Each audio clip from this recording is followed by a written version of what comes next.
District bar association का चुनाव होने वाला जमशेदपुर। मैं दिनेश श्रीवास्तव, आप देख रहे हैं आपका अपना एडी लाइव।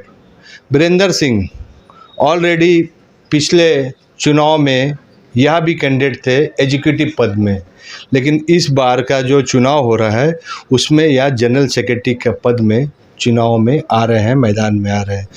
तो वीरेंद्र सिंह जी से बात करते हैं कि वकील जो पूरे राष्ट्र के लिए एक आदर्श होता है, कानून का वह सीमा जिसमें सभी मंत्रालय का ख़त्म होकर, सभी कार्यपालिका ख़त्म होकर आप लोग के पास जाता है और उसका चुनाव हो रहा है। तो इसमें सबसे पहले आप क्या क्या समस्या को लेकर मैदान में उतर रहे हैं? देखिए, एडवोकेट्स का समस्या तो बहुत है, क्योंकि एडवोकेट्स लोगों का वेलफेयर जो है ना कहीं से बहुत मिलता नहीं है, सिर्फ नाम का वेलफेयर है। सबसे बड़ा प्रॉब्लम ये है हम लोग एडवोकेट्स को कि उनका मेडिक्लेम या मेडिकल संबंधित कोई हम लोग को सुविधा नहीं है। ये पिछला 10-20 साल से हम लोग सुनते आ रहे हैं कि सुविधा मिल जाएगा, आप लोग को मिल जाएगा, पेंशन मिल जाएगा, सब बात चलते रहता है।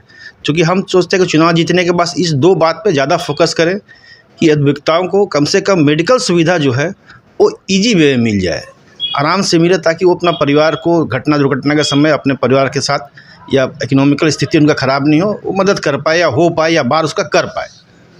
क्या कारण है कि आप भी तो पहले पिछले में एग्जीक्यूटिव में थे, क्यों नहीं मिलता है? ऐसा प्रॉब्लम क्यों आ रहा है? चूँकि ऐसा है कि हम लोग के जो पदाधिकारी शुरू से रहे, हम 2 बार कमेटी मेंबर रहे हैं इतने बार में। उस समय हम लोग काफ़ी प्रयास किए थे कि टीएमएस से हम लोग टाई अप कर ले। इस संबंध में हम लोग टीएमएस से एक राउंड हम बात भी किए थे, चूँकि उच्च पदाधिकारी लोग इसलिए उसमें आगे नहीं बढ़ पाए कि टीएमएस कुछ पैसा ज़्यादा मांग रही थी। उस बात को नेगोशिएशन करने में लोग आगे नहीं बढ़े, उस बात को लेकर ख़त्म हो गया, जो आज तक फिर कोई नया पदाधिकारी नहीं कर पाए। चलिए, मेडिकल में आपने आवाज़ उठाया, और क्या क्या विषय है जिसमें आप आवाज़ उठाएंगे? देखिए, ऐसा है कि उसके बाद तो फिर बहुत सारा बात है। जैसे हम लोगों का एडवोकेट्स के लिए कोई वेलफेयर नहीं है, कोई ज़मीन नहीं है, कोई लैंड नहीं है। एक बार वो भी बात उठा था, रघुवर जी चीफ मिनिस्टर थे, अधिवक्ताओं के लिए हम रेजिडेंशियल ज़मीन दिला देंगे, लेकिन वो भी बात ख़त्म हो गया। नए जो एडवोकेट्स आते हैं, चूँकि उनका 1000 रुपया देता है स्टेट बार काउंसिल, वो भी 3, 4, 5, 6 महीना देने के बाद बंद कर देता है। कम से कम जूनियर्स को कम से कम 5000 रुपये आज के डेट में जो आते हैं एडवोकेट्स, उनको मिलना चाहिए, ताकि वो अपने फ्यूचर्स को और आगे और अच्छा कर पाए। इस तरह की बहुत सारी समस्याएं छोटी छोटी है, जो छोटी छोटी नहीं है, बड़ी बड़ी है, जो होना चाहिए। और सब लोग सिर्फ इस बात को बोलते हैं मगर करता कोई नहीं है। तो आपको वोट क्यों दें?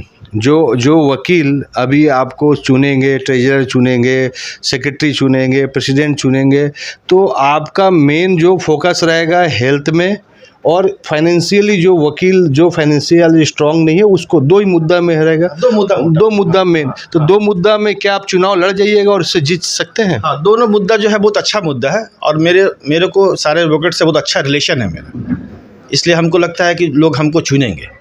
क्योंकि लोग दो बात के लिए चुनते हैं किसी को, कि ये वकील का रिलेशन, पब्लिक रिलेशन कैसा है वकीलों के बीच, दूसरा कि इसके पास क्या मुद्दा है और क्या कर सकता है, और लोग हमको जानते हैं कि हम कर सकते हैं, इसलिए हमको लोग चुनेंगे ही। चलिए, वीरेंद्र सिंह जी एक्सपीरियंस वकील है, और इनका जो कहना है कि हेल्थ जो सही में किसी की इंस्टीट्यूशंस के लिए रीढ़ होता है, हेल्थ और इकोनॉमिकल, सही में आज वकील की इकोनॉमिकल पोजीशन है, उनके ऊपर में इन्होंने ध्यान दिया। 2 मुद्दा को इन्होंने फोकस रखा है और 2 मुद्दा को ही लेकर प्रतियोगिता कर रहे हैं। और बाकी जो वकील है उनसे क्या बात होता है, वह किस मुद्दा में बात कर रहे हैं, वह भी जानने की कोशिश करेंगे। लेकिन वीरेंद्र सिंह जी का सिर्फ 2 मुद्दा कि वकील को हेल्थ में और इकोनॉमिकल स्ट्रॉन्ग करने का जरूर सोचेंगे। एडी लाइव का वीडियो को लाइक कीजिए, चैनल को सब्सक्राइब कीजिए। एडी लाइव की पूरी टीम को, सभी को धन्यवाद। जोहार।